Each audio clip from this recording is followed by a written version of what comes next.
सबसे पहले आइए एक बड़े सत्य का खुलासा करते हैं। आज रात 21 सितंबर 2025 कोई ग्रहण नहीं है। ग्रहण सोलर और लूनर इक्लिप्स एक ऐसी घटना है जिसकी भविष्यवाणी कई साल पहले ही हो जाती है। विषुव और ग्रहण दो अलग अलग खगोलीय घटनाएं हैं जिनका आपस में सीधा संबंध नहीं होता है। विषुव पृथ्वी के झुकाव से जुड़ा है, जबकि ग्रहण सूर्य, पृथ्वी और चंद्रमा के संरेखण से। अब आपके मूल प्रश्न पर लौटते हैं, शरद विषुव के बारे में और अधिक रोचक तथ्य और रहस्य।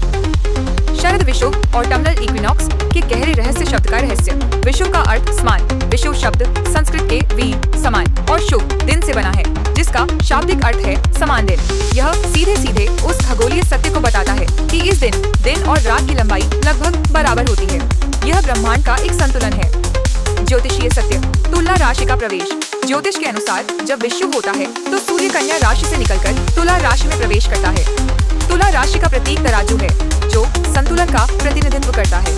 यह ज्योतिष और खगोल विज्ञान के बीच एक गहरा संबंध दर्शाता है, जहां खगोलीय घटनाएं जीवन में संतुलन और सद्भाव की शुरुआत का प्रतीक मानी जाती है। सांस्कृतिक और कृषि का महत्व। इतिहास में शरद विषुव को दुनिया भर में फसल उत्सव हार्वेस्ट फेस्टिवल के रूप में मनाया जाता था। किसान अपनी फसलों को काटते थे और ईश्वर को धन्यवाद देते थे। यह केवल एक कैलेंडर की तारीख नहीं, बल्कि जीवन चक्र में बदलाव का एक प्राकृतिक संकेत था, जो हमें प्रकृति के साथ तालमेल बिठाना सिखाता है। ऊर्जा का सत्य, ब्रह्मांडीय संतुलन। कई आध्यात्मिक परंपराओं में विषुव को ऊर्जा के संतुलन का समय माना जाता है। चूंकि दिन और रात की ऊर्जा बराबर होती है, यह ध्यान, मेडिटेशन और आत्मनिरीक्षण के लिए एक आदर्श समय है।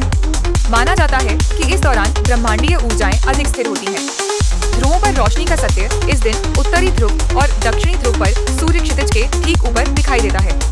इसका मतलब है कि ध्रुवों पर भी इस क्षण दिन और रात बराबर होते हैं, जबकि बाकी साल वे 6 महीने अंधेरे या रोशनी में रहते हैं। यह एक दुर्लभ और अद्भुत खगोलीय घटना है। इन तथ्यों से यह सत्य सामने आता है कि शरद विषुव सिर्फ एक खगोलीय घटना नहीं, बल्कि संतुलन, सद्भाव और प्रकृति के साथ हमारे गहरे संबंध का एक ब्रह्मांडीय प्रतीक है।